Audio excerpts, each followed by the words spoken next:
میں ہوں نجم حمید اور آپ دیکھ رہے ہیں کشمیر سوشل ریویو۔ آج ہم کشمیر کی معیشت کے بارے میں بات کریں گے، جس میں عمومی طور پر کشمیر پر گفتگو دیکھنے اور سننے کو بہت کم ملتی ہے۔ اس ٹاپک پہ بات کرنے کے لیے ہمارے ساتھ موجود ہیں ڈاکٹر دانش خان، جو امریکہ کی ایک یونیورسٹی میں اکنامکس کے پروفیسر ہیں۔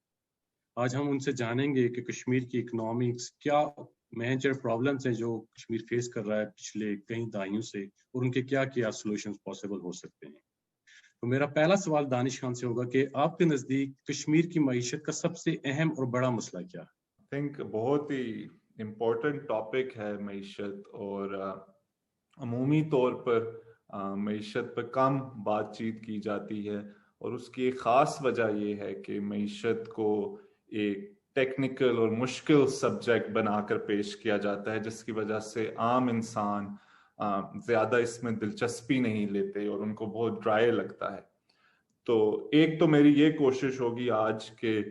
معیشت کو ایک عام اور سادہ لفظوں میں بیان کیا جا سکے، جس سے عام انسان اس کو سمجھ سکیں، اس پہ فکر کر سکیں اور غور کر سکیں کہ کیسے معیشت ان کی زندگیوں پہ اثر ڈال رہی ہے۔ کیونکہ at the end of the day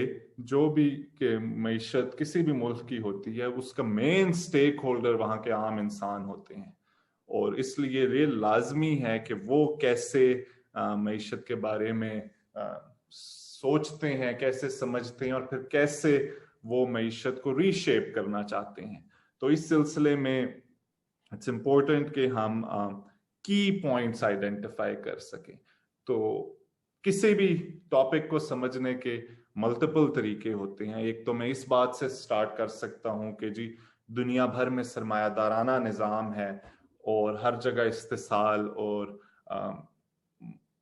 ظلم اور جبر ہے، رائٹ؟ ایک یہ طریقہ ہے سمجھنے کا۔ دوسرا یہ ہو سکتا ہے کہ آپ کہیں گے تیسری دنیا کے ممالک میں ایک مخصوص قسم کا نظام ہے، جس کی وجہ سے وہاں غربت ہے اور دیگر مسائل ہیں۔ اور اس سے بھی ایک نچلی سطح پہ گفتگو یہ ہو سکتی ہے کہ کیسے پاکستان اور خاص طور پہ آزاد کشمیر میں کیا مسائل ہیں، رائٹ؟ تو آپ نے اگر پہلے ہائی لیول آف ابسٹریکشن پہ بات کرنی ہے کہ جی سرمایہ داری جو ایک گلوبل سسٹم ہے، تو وہ پھر Kashmir is in many ways irrelevant for global capitalism, right? اور similarly اگر آپ نے تیسری دنیا کی سطح پہ بات کرنی ہے، ادھر بھی بہت ہی مائنوٹ سا ایک رول ہے کشمیر اور ایون پاکستان کی معیشت کا۔ تو لہٰذا میں ایز اے کانشیس ڈیسیژن یہ لے رہا ہوں کہ میں ایک پالیسی لیول پہ بات چیت کرنا چاہ رہا ہوں کشمیر، تاکہ لوگ ڈائریکٹ اس سے ایسوسیٹ کر سکیں، right? Instead of high theory more concrete گفتگو کی جا سکے۔ تو اس سلسلے میں سمجھتا ہوں جو آپ نے سوال اٹھایا کہ کون سے میجر اکنامک ایشوز ہیں یا پرابلمز ہیں کشمیر کے، تو یوں تو بہت سارے لسٹ کیے جا سکتے ہیں، اور جو درست ہوں گے بہت ساری تیسری دنیا کی معیشتوں کے لیے، لیکن میں 2 پوائنٹس پہ ایمفسائز کرنا چاہتا ہوں۔ پہلا تو ان ایمپلائمنٹ، رائٹ؟ بے روزگاری یا روزگار کے مواقع کا نہ ہونا کشمیر میں ایک میجر ایشو ہے، اور اس سے جڑے ہوئے باقی مسائل ہیں۔ تو پہلے تو یہ کی پوائنٹ ہے کہ جو خاص طور پہ ینگ لوگ ہیں ان میں ڈبل ڈیجٹ ان ایمپلائمنٹ ریٹ ہے، آلموسٹ مور دین 15% ان ایمپلائمنٹ ریٹ ہے کشمیر میں۔ تو اب سوال یہ اٹھتا ہے کہ اس کی کیا وجہ ہے؟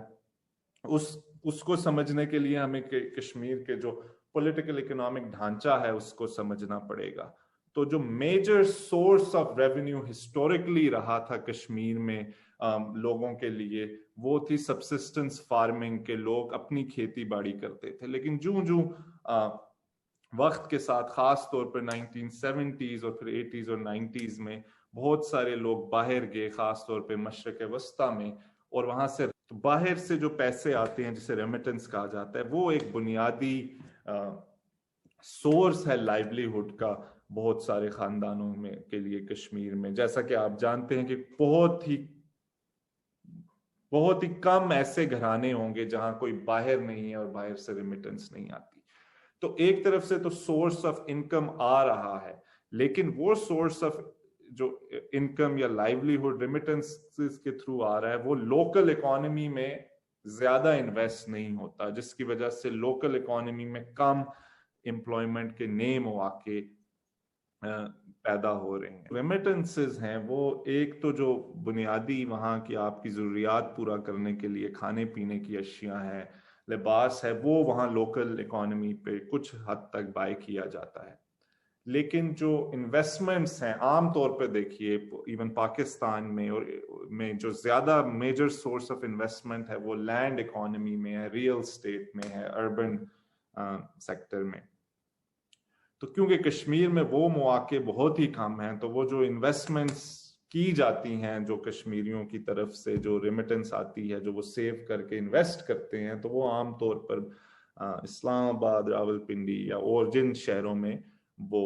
لینڈ اکانومی میں انویسٹ کرتے ہیں.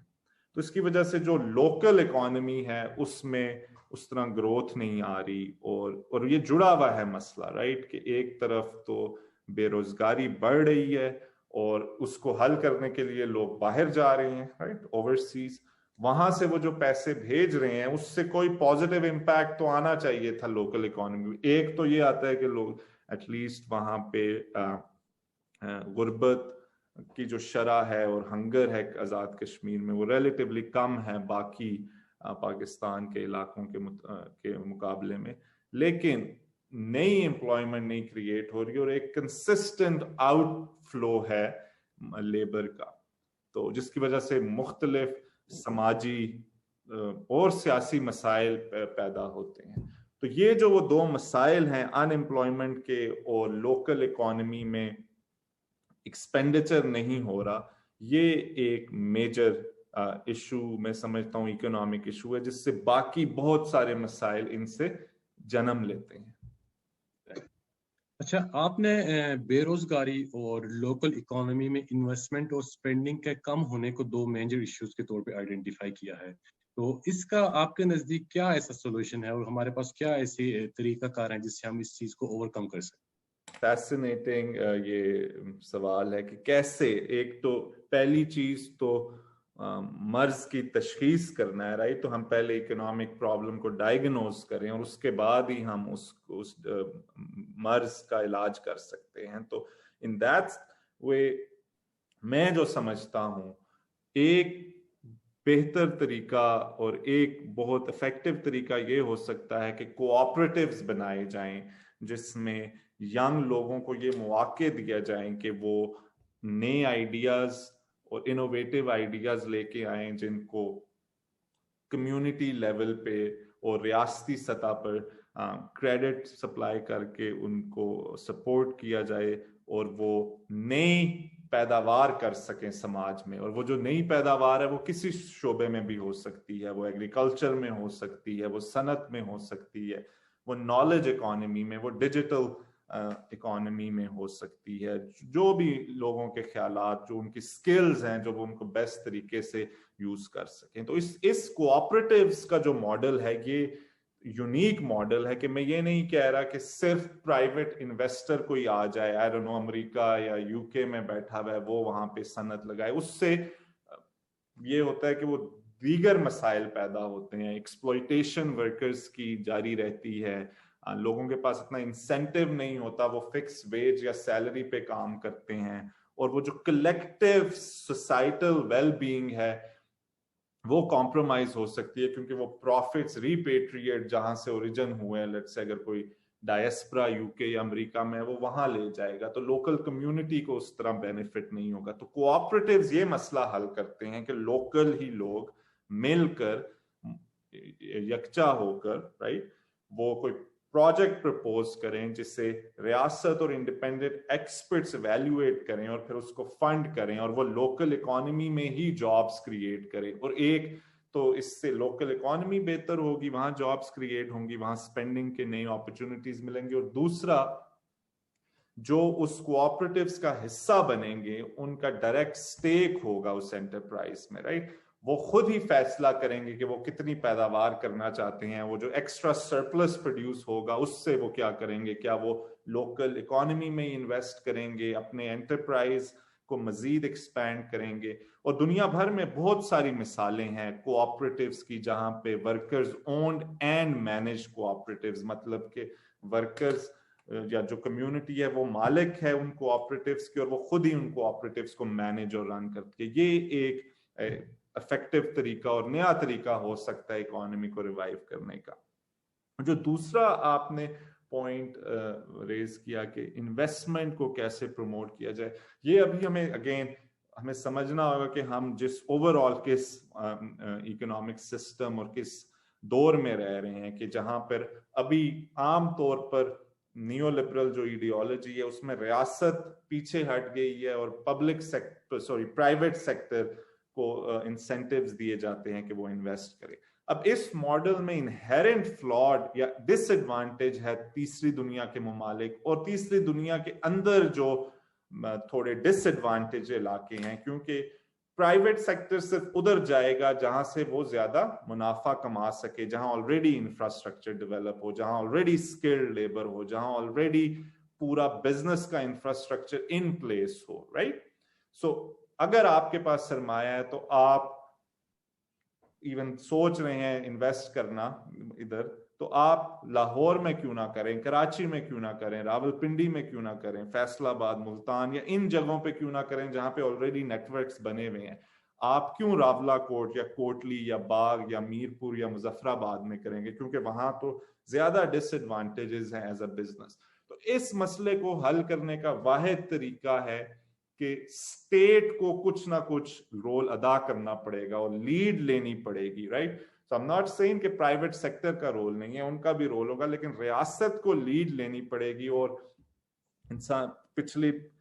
60-70 سالوں میں بے شمار مثالیں ہیں جو عام طور پہ کوٹ کی جاتی ہے, جس طرح ساؤتھ کوریا. اگر ساؤتھ کورین ماڈل کو پڑھیں تو وہاں پہ ریاست نے لیڈ لی اور اس کے بعد وہاں پہ اکنامک ڈیولپمنٹ ہوئی. تو یہ دو طریقے کار ہو سکتے ہیں, ایک تو کوآپریٹیوز اور دوسرا اسٹیٹ لیڈ ڈیولپمنٹ جس میں گورنمنٹ سٹیئر کرے انویسٹمنٹس کو ٹورڈز پروڈکٹیو سیکٹرز جہاں سے امپلائمنٹ کریٹ ہو سکے. اچھا, تعلیم اور معیشت کا آپس میں بہت گہرا تعلق ہے, لیکن پچھلے چند عرصے سے تعلیم کے شعبے میں اور خاص طور پر جو پبلک ایجوکیشن سسٹم ہے اس میں بہت ڈاؤن فال دیکھا گیا ہے کشمیر کی حد تک. تو آپ کیسے دیکھتے ہیں کہ تعلیم کا اور جو معیشت کا آپس میں ایک تعلق ہے, اس سے کیا فرق پڑ رہا ہے کشمیر کی جو اکانومی ہے اس میں؟ نہیں, بالکل آپ نے صحیح آئیڈینٹیفائی کیا, تعلیم اور معیشت کا بڑا اہم ریلیشن شپ ہے, کیونکہ ایک سکلڈ ورک فورس ہی معیشت کو ایڈوانس کر سکتی ہے. تو میں اس پوائنٹ پہ یہ تو اس پہ آئی تھنک کوئی بحث کی ضرورت نہیں ہے, ایوری بڈی اگریز, رائٹ. مجھے نہیں لگتا کہ کشمیر میں کوئی بھی ایسا شخص ہو جو یہ کہے